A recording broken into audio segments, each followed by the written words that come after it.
নাগেরবাজার ফ্লাইওভারের তলায় থাকা সমস্ত হকারদের জিনিসপত্র সরিয়ে উচ্ছেদ অভিযান চালালো দক্ষিণ দমদম পৌরসভা ও নাগেরবাজার থানার পুলিশ।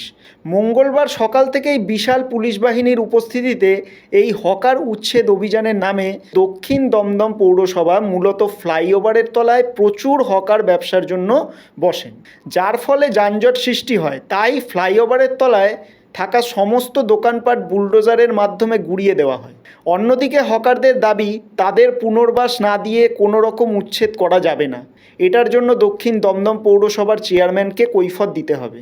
একদিকে যখন রাজ্য প্রশাসন আপাতত হকার উচ্ছেদ অভিযান বন্ধ রাখার সিদ্ধান্ত নিয়েছে, সেখানে নাগেরবাজার এলাকায় এই উচ্ছেদ অভিযানকে ঘিরে উঠেছে প্রশ্ন।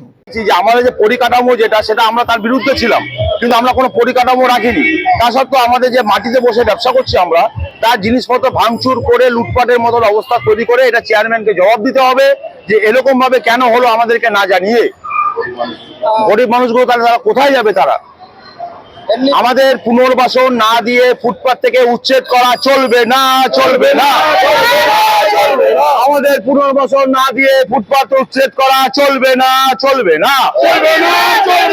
আমাদের পুনর্বাসন না দিয়ে ফুটপাত উচ্ছেদ করা চলবে না, চলবে না। চেয়ারম্যান সাহেব জবাব দাও। চেয়ারম্যান বলো এবার আমরা কোথায় যাব? চেয়ারম্যান বলো এবার আমরা কোথায় যাব? চেয়ারম্যান বলো এবার আমরা কোথায় যাব? ফুটপাতে উচ্ছেদ করা চলবে না, চলবে না।